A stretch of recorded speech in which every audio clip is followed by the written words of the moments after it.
Hi, thank you for coming. Thank you for skipping football or binge watching Secession, which, if you want to read in Indian format, is Preti Taneja's novel. It's so nice to be in a library filled with light, which I think books are basically. They're just printed on paper. To be amongst all these wonderful writers like Maya Jasanoff and Anne Waldman and Margot Jefferson and Chika Unigwe and the novelists who are here with me now. My name is John Freeman. I'll be your moderator. You can't stop that, so I'll try to get through my introduction as fast as possible and get into a conversation with these four writers here. Session is called How to Read a Novelist, and if that's in English, that means from the left to the right and down the page. Session done. I think actually what we're here to talk about, though, is really sort of how a novel works as a social form and how these novelists engage with society while not trying to duplicate it, how they interrogate society while not being overly dependent upon it. So we're going to try to have a conversation based on those questions. And we're going to have them read briefly from some of their books. I'm going to introduce them first.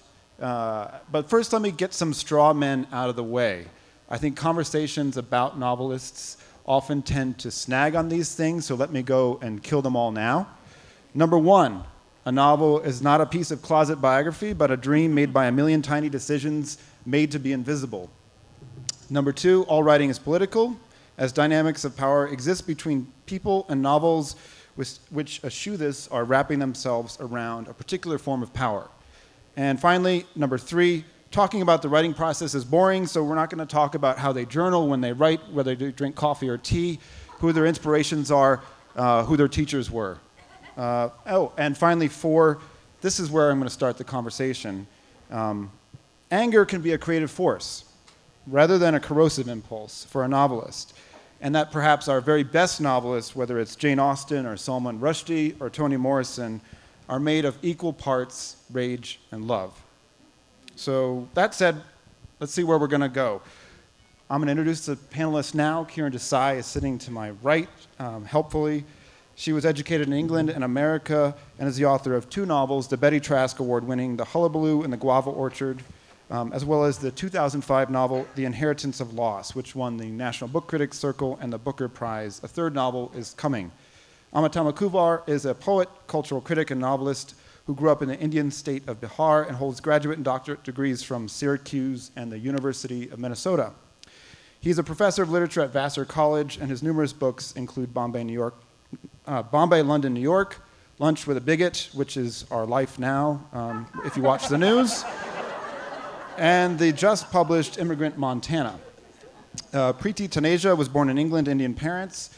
She's worked as a human rights advocate and in film, and is currently a fellow at both Cambridge University Jesus College, where she teaches writing in prisons. We'll talk about that. And Warwick University. She's the author of a novella, Come Come Malhotra, and the just released We Are That Young, which won the 2018 Desmond Elliott Prize. Congratulations. And finally, Chika Unigwe was born in Enugu, Nigeria, and moved to Belgium after university with her then Belgian husband. He's still Belgian. You never know. You never know. You know, people change. She lived there, made a family, learned Dutch, took a PhD, taught Flemish to immigrants, and wrote 4 novels, including The Phoenix on Black Sister Street, which won the Nigeria Prize for Literature, Night Dancer, and Black Messiah. She emigrated to the US in 2013. Welcome you here. Congratulations on all of you on your books. I'm going to start with a comment that Preti made to me in the elevator, which perhaps is not wise to bring it up, but hell, let's start there. You said, my anger is my art. Can you start with that and elaborate? Well, I wanted to say before that, as a qualifier, I'm actually a really joyous person and a very pacifist person. My father is a yoga teacher, meditation teacher, and he would absolutely love the fact that I'm here in Boulder, which is a very spiritual place. And yet there's something about this world which enrages me every single day. I feel it from the work that I've done with, starting with the people who have the least in the town and the cities that I've grown up in the UK, because all of my activism has started very much in the local area, with young people, particularly from deprived parts of the UK, first of all, and then going outwards to the work that I do in prisons at the moment in the UK. But I've also worked in places like Iraq with Iraqi refugees, and in Kenya and Rwanda.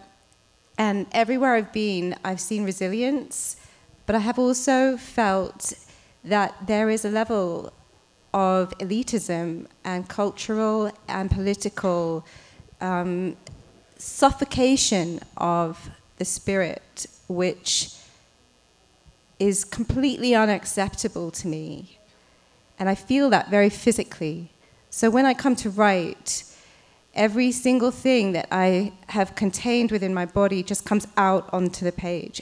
So this book became this sort of slightly elevated register of angry rage. The voices, it's told in 5 voices, and each one of them is kind of dealing with this ceiling that people are living under, which is trying to suppress them all of the time. So it's a kind of opposite to how I am as a person, but it's everything that I am as well. I should say that Preti's novel is a kind of feminist rewriting of King Lear set in India. A bastard son comes back to India to sort of rejoin the family business that his father worked in. Meanwhile, the patriarch of this family business, who has 3 daughters, is going mad. One of the daughters, 2 of the daughters are married. One of them is set to take over the business as he's stepping aside. One of them goes missing on the eve of her wedding.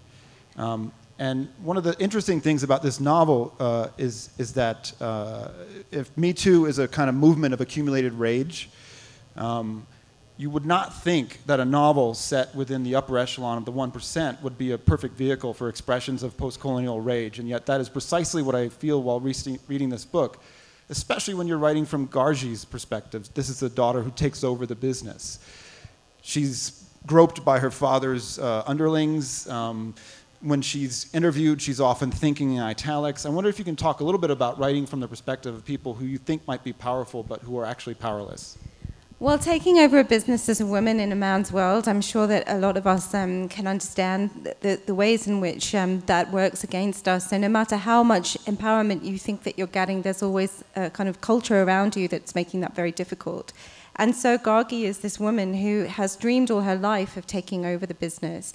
But when she finally is allowed into the business, it's as head of human resources, because this is a very women's world to take care of people. And slowly she works her way up, and finally she gets the keys to the kingdom, as it were. And, you know, her inner life is very, very rich, but she's also highly aware of everything that she's fighting against, and that is, it is patriarchy, it is the idea that capitalism can only be really harnessed properly by men, that it's for an elite, which has within it more elites that are based on gender. And so she becomes this character whose inner life is expressed as sort of italicized thoughts to herself, while she's trying to take over her father's legacy. And by trying to live up to what he wants, she actually becomes monstrous. So she is shaped by generational damage.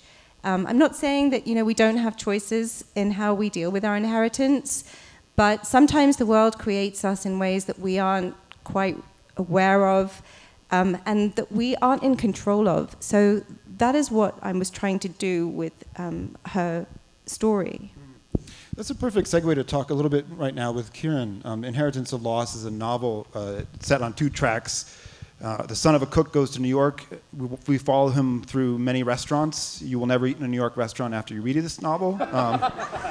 Not because how the food's prepared, but how people are treated. Well, one of our fellow writers who was supposed to be here is not here because she fell sick in a New York restaurant. Shazia. Oh, well, anyway, on this, I've just come over a bout of food sickness myself. Yeah, but on the second track of your novel, Sai is in a village in the Himalayas on the Indian side, living with the grandfather of Bijou, who's in New York restaurants. She is learning through tutors and is becoming educated in a way that she is becoming aware of some of the things that Preti just spoke about, whereas Bijou is somehow living them. And through this prism of dual experiences, as well as telling the story of the employer of the cook, an Anglophilic, Cambridge-educated, quite angry judge who's living there, I think you present a prismatic view of what is inherited through colonial experience, which is, as you say in the title, is inheritance of loss. And I wonder if you can talk about how loss is related to shame, because the word shame keeps coming up in this novel as the kind of outward face of anger, unexpressed. Mm-hmm. Yes, I was interested in how shame expresses itself not only in a domestic sphere, but also in a political one. You know, how does it manifest itself in the wider world? But I should say that when I first started writing this book, I was not that angry. I had just written Hullabaloo in the Guava Orchard, which is just a humorous book about a man who climbs up a tree in his underpants and sits with the monkeys up in the tree. Right? And then I began working on the inheritance of loss,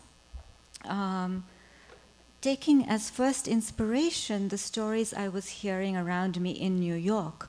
So you would meet, which I didn't have to work for. I mean, anyone you speak to, the people in the, the bread shop down the road, any taxi driver, these stories are just thrown into your life with an extraordinary quality, a kind of trickster quality, mythological quality. So you meet someone who, say, has made the journey from Pakistan to Iran to Turkey to Greece to Haiti to Guatemala to Mexico and across the border, hidden by bananas in a banana truck. And you think, well, God, what a story, how extraordinary this is. And I was sort of writing that sort of tale. And it led me back very unexpectedly to think about my grandparents' journey and my grandfather's journey. And he had gone to England, became a judge, very much like the character in my book, returned to India. And the book took on an entirely different aspect, and I was trying to draw connections between these different worlds. My grandfather's journey, my journey, the journey of someone from an entirely different class, Indian immigrants from the entire non-Western world meeting in the basement kitchens of New York restaurants, first world, third world, colonial world, globalized world. And I didn't know how closely I could draw those connections and how many echoes and links I would find. And my great concern was, is this a brave new world? Is this a world where we are living a globalized world? Is it a whole new, exciting world, or are some very old things going on? And as I made connections and as I found echoes, I became angrier and angrier. It turned out to be a very different book from what I expected. What are some of the pitfalls of writing whilst angry? I spoke to you the last time, not in a social situation, but in a professional one, shortly after that novel was published, and we spoke about anger. And this was under the Bush administration, so at that point we had a new benchmark for anger, but now we've recalibrated that scale. What are some of the dangers of writing whilst angry, or becoming angry whilst writing? Is there some things that you realized you had to change while you were putting together?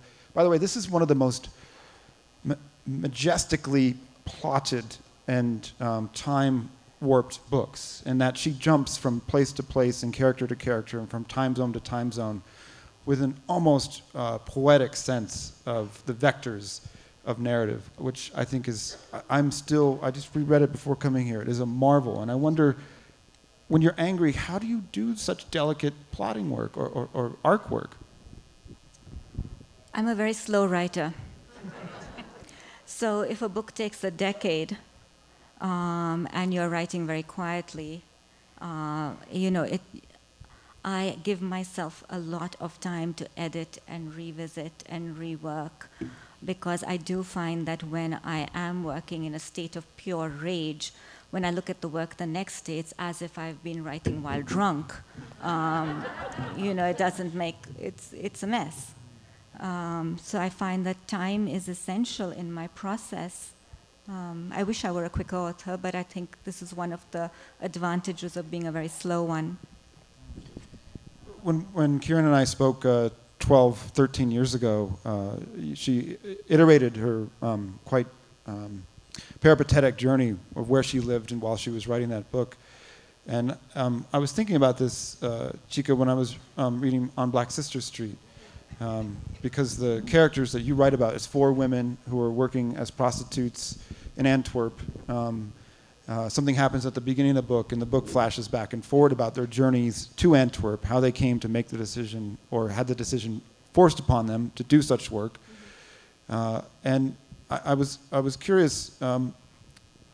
Kiran mentioned while she was talking to me that she lived amongst people who were like the characters in her book, and she was not empathizing with them, but the stories were all around her.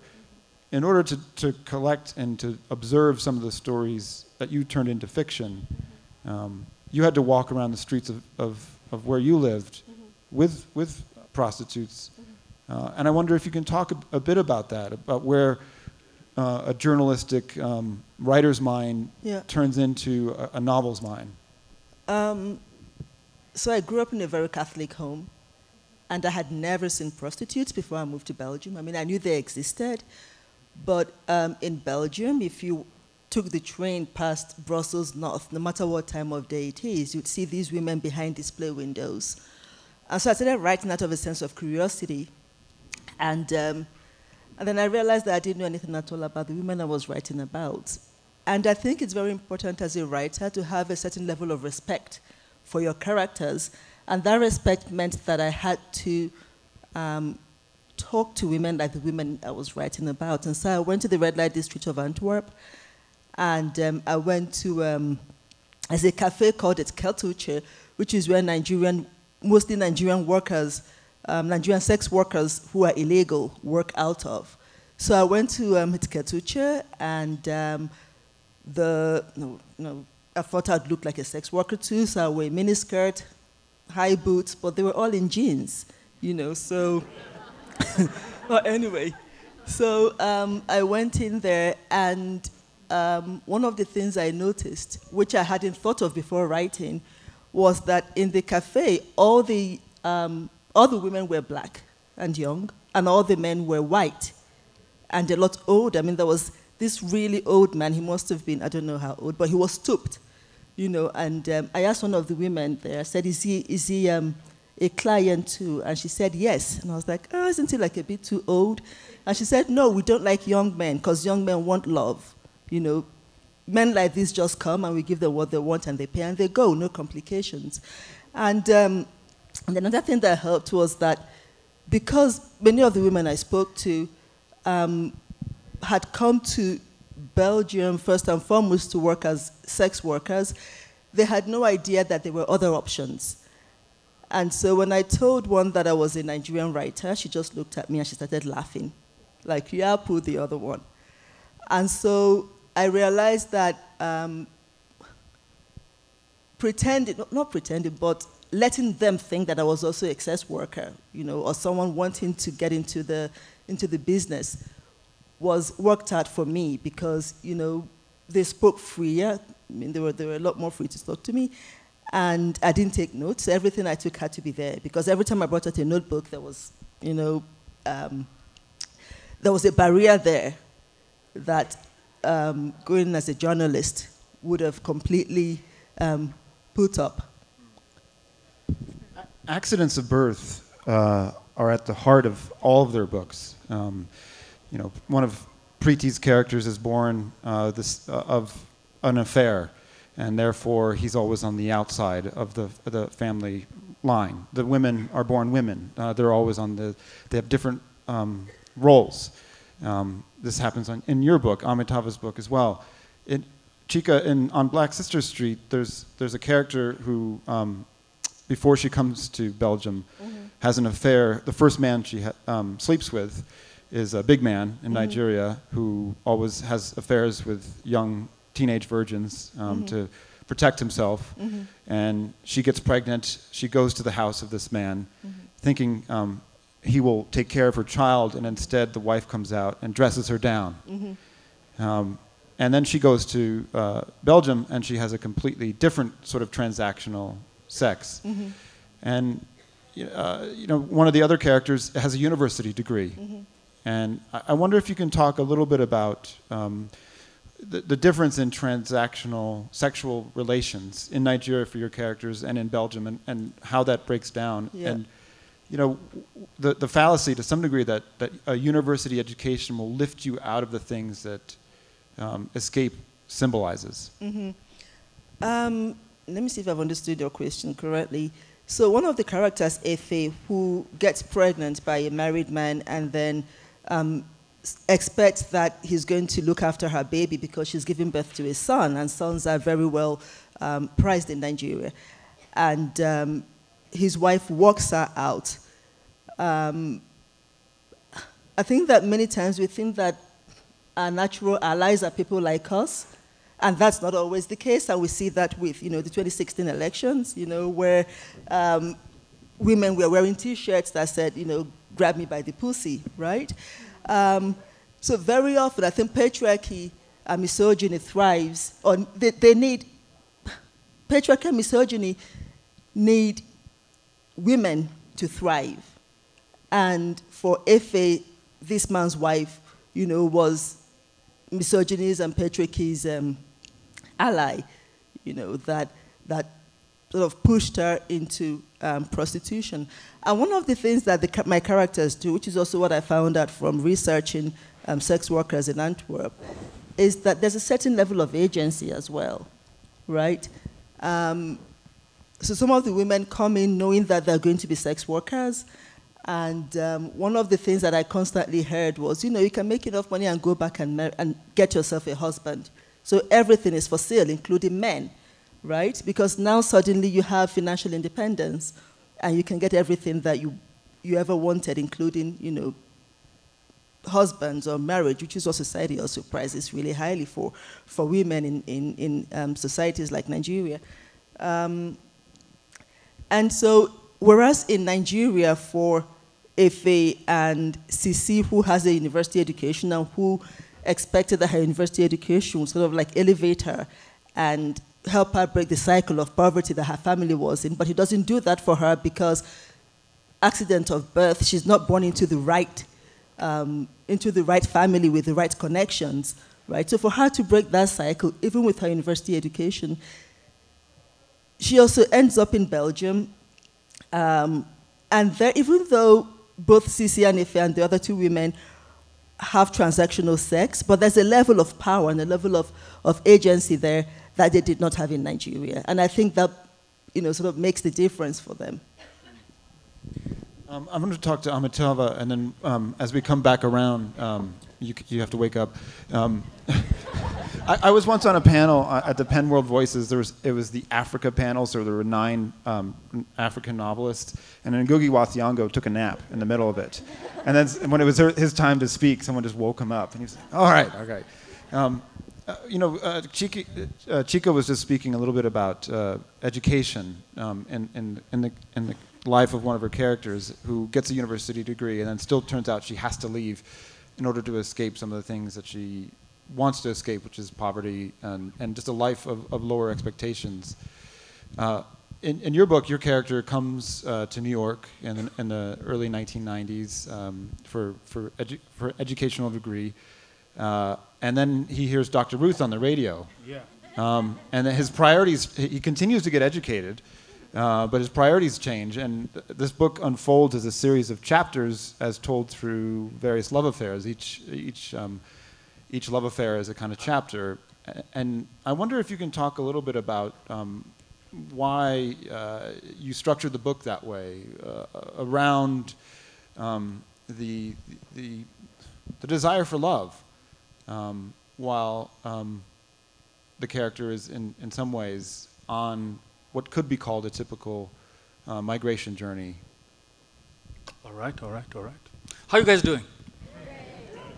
All this talk of anger, man, you know what I'm saying? I want to first express gratitude for the work of these writers who are next to us, and for John, who does wonderful work apart from being a writer as an editor.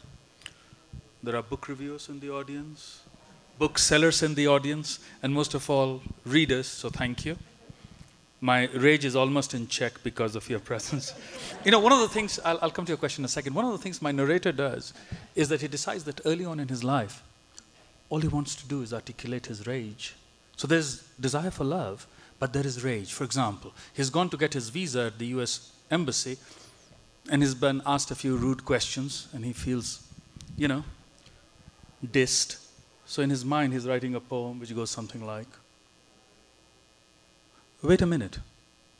Did you get a visa when you first went to the moon? Fuck the moon.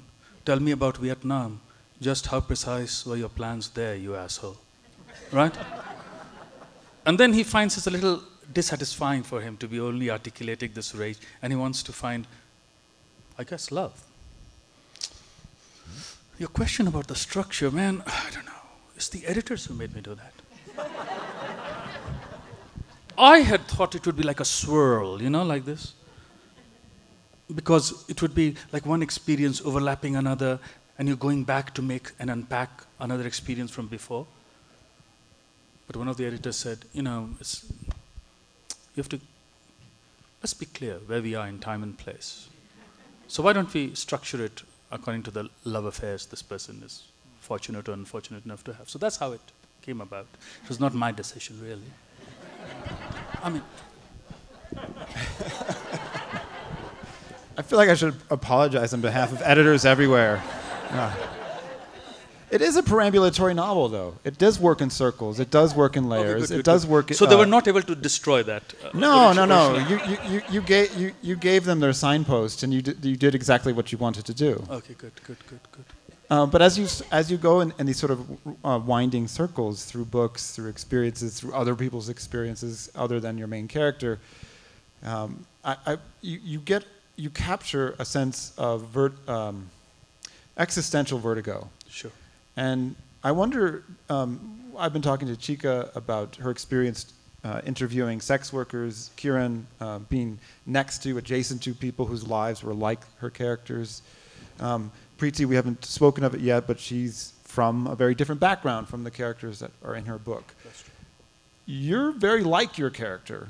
Yeah. Oh no, Amitava, I don't know if this is a compliment. No. In some superficial ways. Yeah. No, yes. That's I wanted to make you sweat for like 4 seconds. No, man. But you're very much like your character. And I wonder what it's like to, in a superficial way, be looking on the outside in to someone like yourself. John has done, our panel is named after a wonderful book that John did called How to Read a Novelist. And in the book, he's very attentive and always accurate about all the writers he's talking to. He's completely wrong about what he has said about me. My narrator has a string of affairs. I was never that lucky. That's a fact. Second of all, there's a writer I like. These guys at least know him. His name is Jeff Dyer, British guy. He has a lovely little quote somewhere about how he writes an inch from life, and that all the art is in that inch. Cool? So it is, over and over, I try to promote this illusion or understanding that I was indeed close to that to the narrator that I'm describing. I even use an earlier book of mine, but that's because I wanted to mess with things. And since I've already blamed an editor for doing that particular structure, I should also say that I turned in the manuscript after the revisions, maybe about a month early. And then I wrote and said to this editor, do you have some other advice? Because I've taken care. He said, you could probably make it a little less non-fictional. And I thought, whoa, it's fiction. So I guess I'm trying to just plead with you that when you read the book, read it kindly. It's not me. I tried to say that to Preti too a few weeks ago. I want to talk briefly about how to make that inch. Two of the panelists here are ex-poets. Chika wrote a book of poems in university that she self-published. Oh my God, an edition of 19 please. copies. I'm sure 18 are destroyed. I'm sure some of you probably wrote poems growing up. While you were grown up, that you cannot unacknowledge a book of poems. And That part is true. I wonder, you know, how, and we can talk about this because we're dealing, in all your cases, and in my case, I work in a post-colonial language, the American English. You work in a post-colonial language, which is Nigerian English and Indian English. In what way does the bearing down of pressure upon the experience of growing up in a colonial place through the ideas of how you're supposed to speak and how people actually speak create the possibilities of manipulating language? And what does that make possible in creating that inch? Yeah. This is an open field at this point. You're bouncing it away from you. I feel like I grew up in the UK and my parents are Indian, obviously, and my home life and my intimate life with them was all in Hindi. But there is also a kind of pressure to assimilate, which is given to us through literature. And so the language of the intellect becomes English, and a high register of English, which is partly given to us through Shakespeare, let's face it. It's the same in the way that Shakespeare was taken to India as part of the colonizers' civilizing mission. And so for me, when I start to write this book, and I think time is very important because it did take me 10 years to get this right, because each of these characters who's grown up in India, they have a kind of hybridity in their tongues. And that comes from having had a colonizing influence in the language. But every generation of these characters speaks that English slightly differently because they have been mediated as well through an changing economic system. Just like if you are a certain generation, if you were born in the 60s, you might have a language which used to express a certain slang towards love or towards each other or towards what's cool or what's not cool. When you are in the 80s, that language changes again. In the 90s, that language changes again. And sometimes with my students, I have no clue what they're talking about. So all of those Englishes come to play on the page. And I think that really is what tells me that we are all post-colonial subjects. It doesn't matter where we were born. It doesn't matter who our parents are and what backgrounds we come from, because somehow none of us speak a kind of pure language. And I find that very heartening, actually. As a writer, I'm trying to kind of capture those different registers in the way my characters talk to each other. So in the book, you're going to find characters who speak to each other in Hindi. There's a little bit of mythology in the Sanskrit that I've used. There's different kinds of Englishes. And there's some made-up words as well, because you know, Shakespeare is very famous for his gibberish. And that is something I think that that hybridity that we all have allows us as well. That's how each generation recreates language anew. I think, I mean, sorry to interrupt, but the great Chinua Achebe said, you know, very famously that don't be fooled that I'm writing in English. What I'm doing is writing Igbo in English. And I think that for many of us, you know, especially this generation of contemporary writers from Africa, particularly Nigeria, we're sort of writing in English is an act of revolution almost. And even though we're writing in English, certainly when I write in English, I'm trying to sort of recreate the cadences and of my Igbo language, and also recreate Igbo on paper. So you might be reading English, but it's actually Igbo that you're reading, because all my cultural references and all my linguistic references are Igbo as well, or very much influenced by my Igbo-ness. And just one word about the book of poetry that I wrote a long time ago. I mean, it's like the boyfriend with a really famous name. You hope everybody recognizes the name, but they never get to meet him because he's very ugly. Anyway, so... You wrote a PhD thesis on Igbo women and writing with a capital R. Yes. And I wonder if you can talk a little bit about that in the context of the discussion we're having now. Geez, my PhD was a long time ago. Let me see if I remember what I wrote in my PhD thesis. But very often when we talk about African literature, you know, people sort of tend to start with oral literature. But oral literature, particularly Igbo oral literature, is very gendered, right? So even though folk tales were told by women, so it's women's arena, and proverbs, for example, were used mostly by men. But both folk tales and proverbs tend to be also very male privileging, you know. So you have, for example, folk tales about the beautiful woman who doesn't listen to her husband and goes out to trade when her husband has told her not to trade, and has her nose bitten off by a dog, you know. Or folk tales or proverbs about, let me see one now, a house with only females and children is a house with nobody or something along. I'm sort of, I'm not translating it very well, but they're very almost sort of like they are tools of the patriarchy as well. And then when Flora Nwapa, who's the first Nigerian woman, the first African woman to be published in the West, she was published in 1962, Efuru. So when she published Efuru and gave us an eponymous protagonist who pays her own bride price. So Efuru marries this man who can't afford to pay her bride price, and Efuru is like super wealthy and makes enough money and lends him the money to pay her bride price, you know.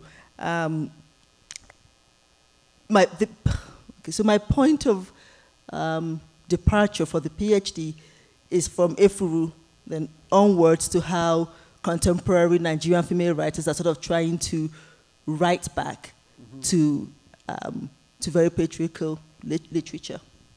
Yeah, I'm going to ask Kiran a question. What you've been talking about is, to some degree, the way a colonial language can fracture possible collectiveness that would exist between like-minded or people, to some degree. And in your book, one thing that you are exploring, this has less to do with language than it has to do with the fictions of nationality, which is how poverty enacts itself on people similarly across the globe. So in one scene, Sai goes to bed and uses a tablecloth as a sheet because the sheets have been destroyed.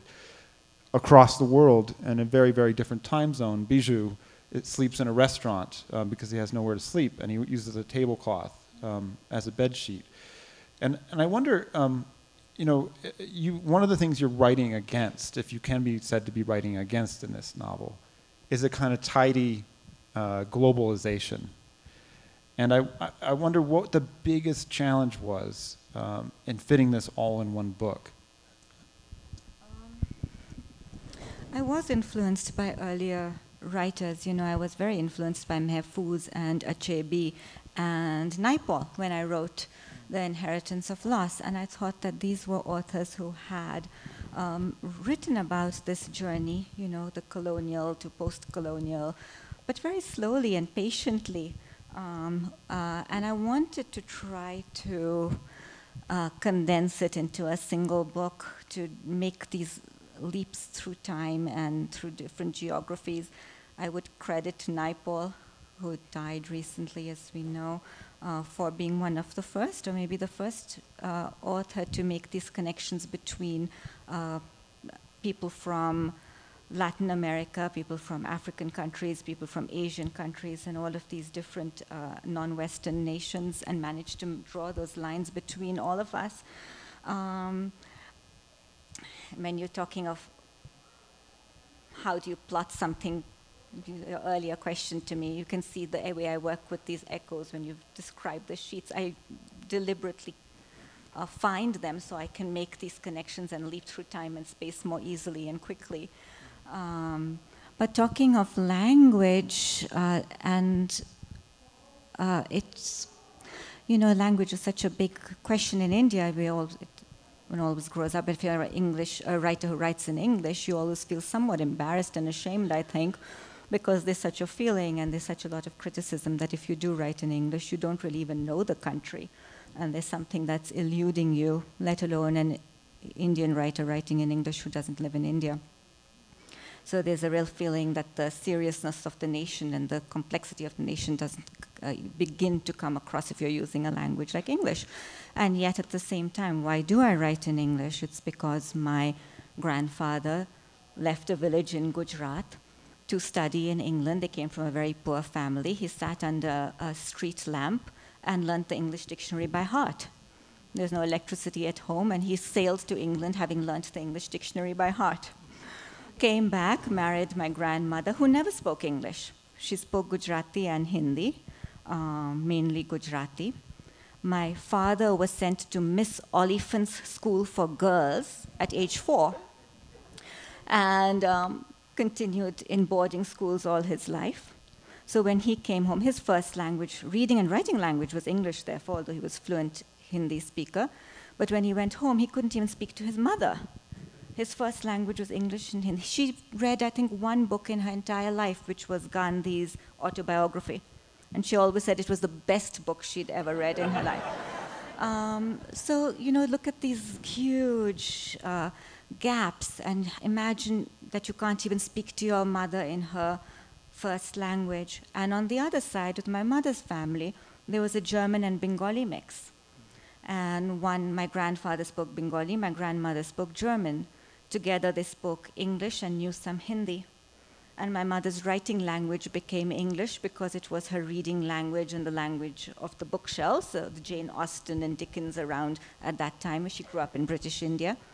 So English is the language I use. But imagine all these lonelinesses between a marriage where you're not speaking your first language to your husband, your wife, or your child. And some of these lonelinesses are the subject of Did you use the book. The word loneliness? That's the subject of our talk tomorrow. Tomorrow. I'm advertising it secretly. Take it. I'm getting a sign that says 5 minutes, so I'm going to ask you a question, which is, I've done one of the things that a moderator should never do, which is to lose track of time. All of them have very kindly picked out passages from their books, which means if they read, we will go 5 minutes into your question time. Would you rather have them read? And yeah, all right, thank you. We can do things together. Kiran just mentioned loneliness, which to me, Chika, is one of the topics of The Phoenix. It's such a lonely book about a woman who goes to Belgium. I mean, Phoenix is a book about, you know, a woman who leaves home and moves somewhere else. And I think there's always a certain type of loneliness that goes hand in hand with migration. And it doesn't matter how you migrate or why. I mean, I moved to Belgium because I met a Belgian man in Nigeria, and I moved with him to Belgium. But I was lonely still. I was lonely in that marriage because I was, you know, there was no one around me who, I had to like learn, apart from my husband, right? I had to like learn everything from the beginning. Nothing I knew mattered, not the language, not social etiquette, you know. So I think that when you write about migration, there's always going to be a certain level of loneliness because those two go hand in hand. All right, I'm going to jump to Amitava because he jumped at loneliness. Loneliness can be beautiful in a book. Experiencing it is awful. And I think one of the joys of Amitava's book is that it somehow finds a middle ground between those two things. And I wonder if you could just read us a small passage. Is there a particular one that you had in mind or no? You've got more pink marks in your book than I do. That was from the last session, man. Well, man, if you could just choose your... Okay, yeah, sure.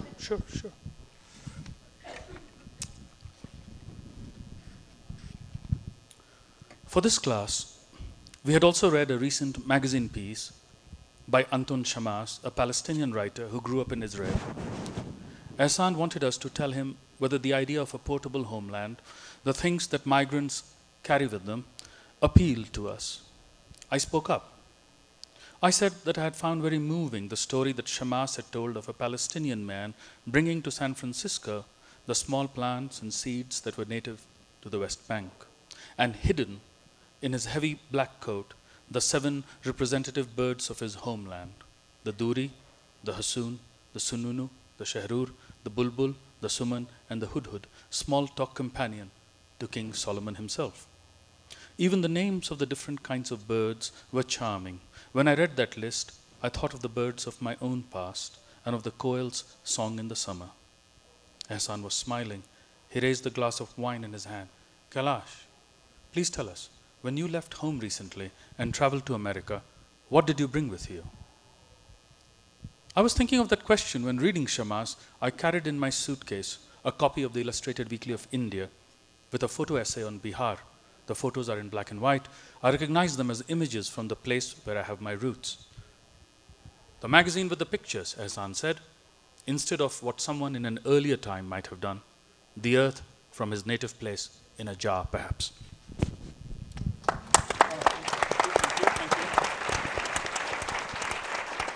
Just as proof that book has a lot of intersections with actual reality, Shamas's daughter is in my class at NYU, which is so bizarre that you just quoted from that book. Chika, I wonder if you can take us to the world that your characters live in and help set up. I'm not sure which passage you're going to read from. You asked me to. All right. Okay. So I'm going to read a very short passage where one of the characters meets the man who eventually takes her to Belgium. Chisom was at the hair salon on Adeniro Ogunsanya Street, getting her perm retouched, when a man with a protuberant stomach walked in with a young girl who couldn't have been older than 17. It was obvious from the way he held her with his left hand, casually touching her buttocks, that there was nothing innocent about their relationship. Chisom felt compelled to talk to the girl. Her silence bothered her. "So, you dey go abroad?" "Yeah," the girl nodded, then added almost as an afterthought, "Spain." Her voice sounded garroted, as if it hurt her to use it. The man walked up to where Chisom and the girl sat, inserting himself incredibly into the space between their chairs. "If you won't come out from this nonsense country, come see me, make we talk," he continued loudly, not giving the girl a chance to say anything. He brought out a wallet from the front pocket of his shirt and drew a card from it. "Here, take." He stretched out the hand with the card. Chisom took it out of politeness. She did not think that she could take him seriously. Who offered a total stranger the chance to go abroad? She put the gold-edged card in her purse. When she got home that night, as she had to eat gari and soup for the third day in a row, she thought nothing of the man's offer. The next day, when her father came home to announce that there were rumors of job cuts in the civil service, Chisom merely brought out the card and fingered it, like she would something beautiful, a pair of silk underwear perhaps, and put it back in her purse. When she went to the toilet and found it broken and overrun with squirmy maggots and a day's load of waste, she felt short of breath. She needed to get out of the house, go for a walk, a breath of fresh air. And even then, she had no destination in mind, until she found herself at an office on Randall Avenue, standing at the address on the gold-edged card, which she had somehow, without meaning to, memorized.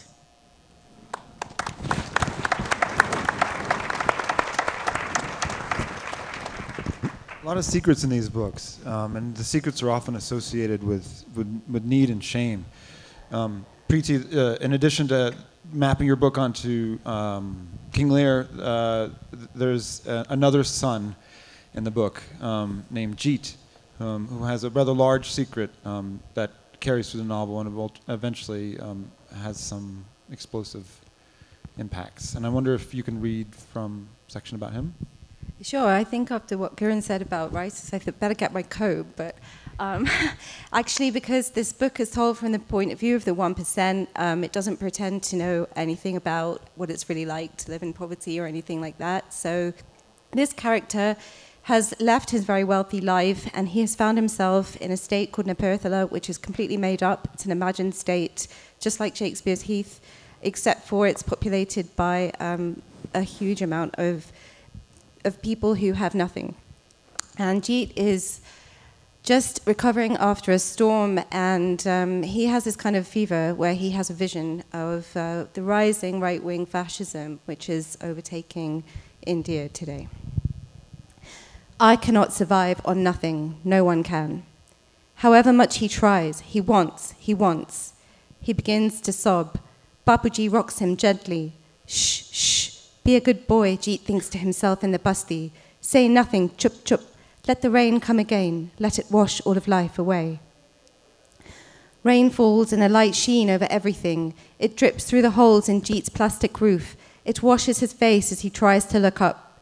He sees Bapuji so clearly, every line on his face, every pigment mark. The man he has worshipped all his life is really there, looking at him with pity. Jeet thinks he says, Tatvam Asi, but he cannot be sure. Then the fever takes over. Jeet remembers little after that, until night comes, the second after the storm, and Bapuji is in some new sort of frenzy. He tears at his filthy kurta, his diamond studs fall off. Jeet scrabbles for them, but Bapuji kicks them into the sewer. He rents at his shawl and drops it in the mud. He feels Nanu's hands grab at him and slap him. His limbs twist with fever. He retreats to a corner, stroking his new covering, nursing himself. We that believe in India shining, he whispers it into his shawl. We that believe we are better than all others. We that are the youngest, the fastest, the democracy, the economy, the future technology of the world, the global superpower coming soon to a cinema near you. We, Hampanch, that are the 5 cousins of the 5 great rivers, everybody our brother, sister, lover. We that are divine, the echo of the ancient heroes of the old times. We that fight, we that love, we that are hungry, so hungry. We that are young. We that are jigging on the brink of ruin. We that are washed in the filth of corruption. Jal so what? Aise hota hai. We that are the force of all that is natural, slow, death. To Muslims gaze, chi-chi women in their skin tights high. We that sit picnicking on the edge of our crumbling civilization. We that party with shots and more shots as the world burns beneath us, as the dogs bark, as the cockroaches crow, as the old eat their young and the young whip their elders, all wearing the birth masks of respect. We that present only the shadows of ourselves behind our painted smiles. We that protest for the right to drink whiskey sours served to our beds at noon. We that eat our beef with chopsticks. We that twist tongues to suit our dear selves. We that worship the ancient religion of Lakshmi, of Shiva, of wealth creation and ultimate destruction. We that will be born strong in the next life and in a party that never ends. We that are the future of this planet, we that begin with this beloved India will endure. Yes, it all belongs to us and we will eat it all. All of it is ours. We that are India and no longer slaves, we that are young. Who do you think you are, his grandmother says. Where? This is the world where pundits take bribes for blessings. Do not shiver. When thieves don't come to market, when Gandus and Hijras get married in Krishna Mandir, then Hamare Apne India will shine, hey? Somewhere it rains every day, whether you feel it in your palace or not.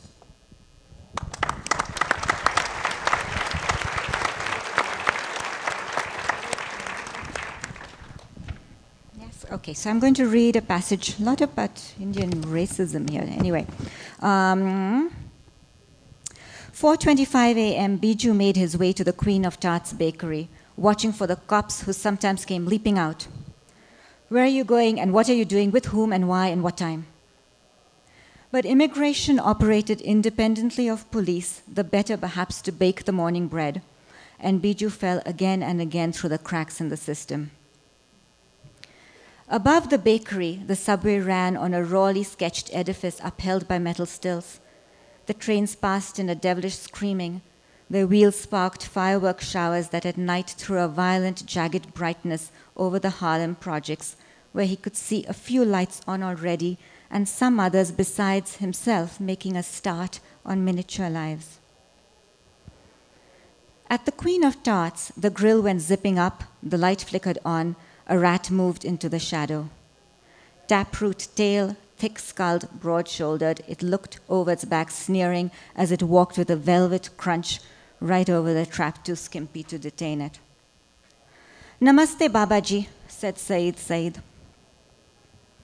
Biju considered his previous fight with the Pakistani, the usual attack on the man's religion he'd grown up uttering. Pigs, pigs, sons of pigs. Now here was Said, and Biju's admiration for the man confounded him. Fate worked this way. Biju was overcome by the desire to be his friend because Said wasn't drowning, he was bobbing in the tides. In fact, a large number of people wished to cling to him like a plank during a shipwreck. Not only fellow Zanzibaris and fellow illegals, but Americans too. Overweight, confidence-leached citizens he teased when they lunched alone on a pizza slice. Lonely middle-aged office workers who came by for conversation after nights of lying awake wondering if in America In America, they were really getting the best of what was on offer. They told such secrets as perhaps might only be comfortably told to an illegal alien. Said was kind and he was not Paki, therefore he was okay. The cow was not an Indian cow, therefore it was not holy. Therefore he liked Muslims and hated only Pakis. Therefore he liked Said but hated the general lot of Muslims. Therefore he liked Muslims and Pakis, and India should see it was all wrong and hand over Kashmir. No, no, how could that be? And this was but a small portion of the dilemma. He remembered what they said about black people at home. Once a man from his village who worked in the city had said, "Be careful of the Habshi. Haha, in their own country they live like monkeys in the trees, they come to India and become men." Biju had thought the man from his village was claiming that India was so far advanced that black men learned to dress and eat when they arrived. But what he had meant was that black men ran around attempting to impregnate every Indian girl they saw. Therefore, he hated all black people but liked Said. Therefore, there was nothing wrong with black people and Said, or Mexicans, Chinese, Japanese, or anyone else. This habit of hate had accompanied Biju, and he found that he possessed an awe of white people who arguably had done India great harm, and a lack of generosity regarding almost everyone else who had never done a single harmful thing to India. Presumably, Said had encountered the same dilemma regarding Biju. From other kitchens, he was learning what the world thought of Indians. In Tanzania, if they could, they would throw them out like they did in Uganda. In Madagascar, if they could, they would throw them out. In Nigeria, if they could, they would throw them out. In Fiji, if they could, they would throw them out. In China, they hate them. In Hong Kong, in Germany, in Italy, in Japan, in Guam, in Singapore, Burma, South Africa, they don't like them. In Guadeloupe, they love us there? No. Thank you.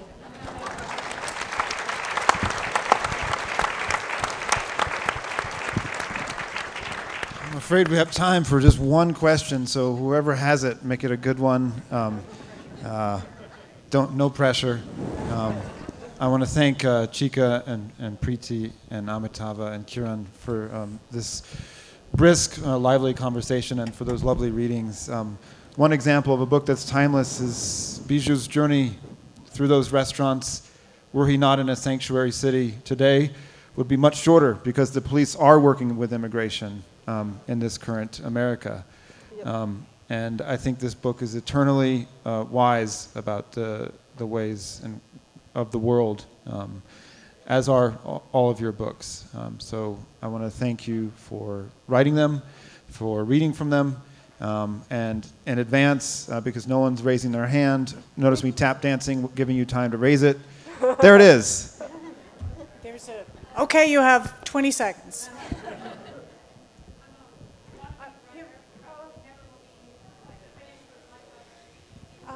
Can you speak into the microphone? I know it takes me a while. I'm living in India for the past year, this isn't an Indian question, it's a universal question. In your writing and being fueled by anger, I often struggle with controlling that anger to be able to write effectively, and feeling at times that I need to step back and be objective, but at the same time feeling I'm compromising my relationship with all the resources around me, and maybe not getting to the gist. I think you in part referred to that. So this is an open question. How do you stay close to your characters and your writing without being overwhelmed by the challenges or the frustrations that your characters face? I guess personally, I feel like I don't, even though I write about things that make I do write about things that make me angry and but I do love my characters, and the writing comes from a place of love for the world. So from that point of view, that's why their rage exists. And when I try to remember that, then it comes out better. And I think that, there's nothing wrong with writing through anger anyway, at least the first draft, because I think that anger helps sharpen, at least for me, it helps sharpen my writing. And I think that certainly, living in the States now, in this period, there's a lot to be angry about, and I would hate to lose that anger because I want to be objective,